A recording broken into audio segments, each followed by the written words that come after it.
YouTube family, कैसे हैं आप लोग। उम्मीद करती हूँ आप लोग खैर खैरियत से होंगे और खुशबाश होंगे।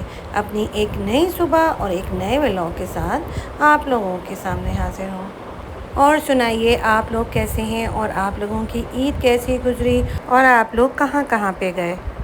इसके अलावा बकरीद में तो सभी लोग दावतें भी खूब करते हैं और इसके अलावा घर में भी मज़े मज़े की चीज़ें बना के खाते हैं। तो आप लोग भी बताइए कि आप लोगों ने इस दफ़ा बकरीद में क्या चीज़ स्पेशल बनाई और क्या चीज़ मज़े मज़े की बना के खाई। और इस दफ़ा आप लोगों ने बकरीद में अपने मेहमानों को क्या स्पेशल चीज़ बना के खिलाई। और जी यहाँ पे मैं चिकन वगैरह धो के रख रही थी, क्योंकि बच्चे कुर्बानी के गोश्त का कुछ रूखी टाइप के आइटम या बिहारी बोटी या सीख कबाब इस तरह की चीज़ें तो फिर भी शौक़ से खा लेते हैं, मगर नॉर्मली सालन वगैरह में गोश्त वगैरह बीफ का इतने शौक़ से नहीं खाते हैं, तो वो चिकन शौक़ से खाते हैं। तो फिर मैंने चिकन मंगवा लिया था और मैं चिकन वगैरह धो के रख रही थी। और यहाँ मैं निकल कर देख रही थी कि गर्मी की जो शिद्दत है वो किस हद तक है और बहुत ही ज़्यादा गर्मी हो रही थी। सफाई वगैरह का काम मैं तकरीबन सारा समेट के करवा चुकी थी। और मेरी इस मेड की ये अच्छी बात है कि वो जल्दी आके काम करके चली जाती है।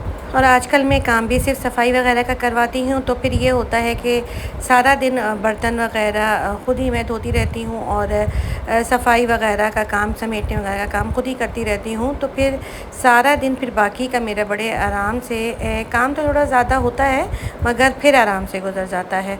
और आप लोगों ने अगर अभी तक मेरे चैनल को लाइक और सब्सक्राइब नहीं किया है तो फटाफट से जाकर लाइक और सब्सक्राइब करें, ताकि आने वाली वीडियोस का नोटिफिकेशन आप लोगों को मिलता रहे। गर्मी ज़्यादा होने की वजह से बस बच्चों की तो आजकल फरमाइश होती है कि मैंगो शेक बना दें या लस्सी बना दें। सफाई का जब काम मेरा कंप्लीट हो गया था तो उसके बाद फिर मैं किचन में आ गई थी और आज मुझे किचन में डीप क्लीनिंग करनी थी। तो फिर मैंने सारा सामान वगैरह बाहर निकाल कर स्प्रे वगैरह कर दिया था और फिर उसके बाद मैं अब अच्छे तरह से इसके अंदर की सफाई कर रही थी। और फिर मैंने सारी चीज़ें वगैरह भी निकाल दी थी, क्योंकि जब आप ख़ुद हर चीज़ में इन्वॉल्व होते हो और हर काम को ख़ुद देख रहे होते हो और हर चीज़ को चेक कर रहे होते हो, तो फिर आपको अंदाज़ा हो रहा होता है कि आपकी छोटी छोटी गंदगियाँ कहाँ छुपी हुई हैं और कहाँ कहाँ सफाई का काम जो है वो करना है। वैसे तो अमूमन महीने में एक दफ़ा डीप क्लीनिंग ज़रूर होती है, मगर इस दफ़ा चूँकि कुर्बानी वगैरह हुई थी और फिर इसके बाद ज़ाहिर है थोड़ा सा सामान उलट पुलट हो गया था, तो फिर मैंने सोचा कि मैं फिर अब किचन की अच्छी तरह से सफाई वगैरह कर लूँ, क्योंकि इस दफ़ा ईद से पहले डीप क्लीनिंग नहीं हुई थी। तो बस फिर मैंने सारा सामान बाहर निकाल कर और फिर सारी चीज़ों को साफ़ करके और फिर उसको अच्छी तरह से सारे बर्तनों को दोबारा वॉश करके सुखा कर उसको मैंने दोबारा फिर रख दिया था।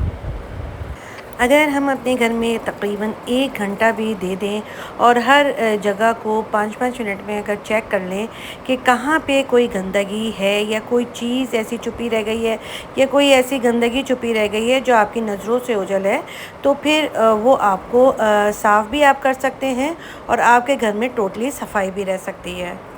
ये वो छोटे छोटे टिप्स हैं जिस पे आप अमल करके अपने घर को बहुत साफ़ सुथरा और ख़ूबसूरत बनाकर रख सकती हैं।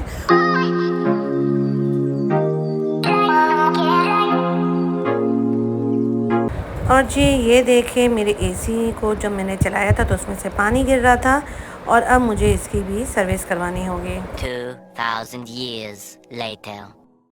और जी यहाँ पे मैं बना रही थी निहारी, जो बहुत ही मज़े की बनी थी और मेरे बेटे की फरमाइश थी कि चिकन की निहारी बनाएं। और यहाँ पे एक ड्रीम केक मैंने मंगवाया था जिसको मैं तोड़ रही थी, जो बड़े ही मुश्किल से टूटा था। और ड्रीम केक तो बहुत ही मज़े का था। और उम्मीद करती हूँ कि आप लोगों को मेरे व्लॉग अच्छे लग रहे होंगे और आप लोग अपने कमेंट बॉक्स में ज़रूर बताइएगा कि आप लोगों को मेरे व्लॉग कैसे लगते हैं। और इसी के साथ दीजिए मुझे इजाज़त। अपना ढेर सारा ख्याल रखिएगा। अल्लाह हाफ़िज़।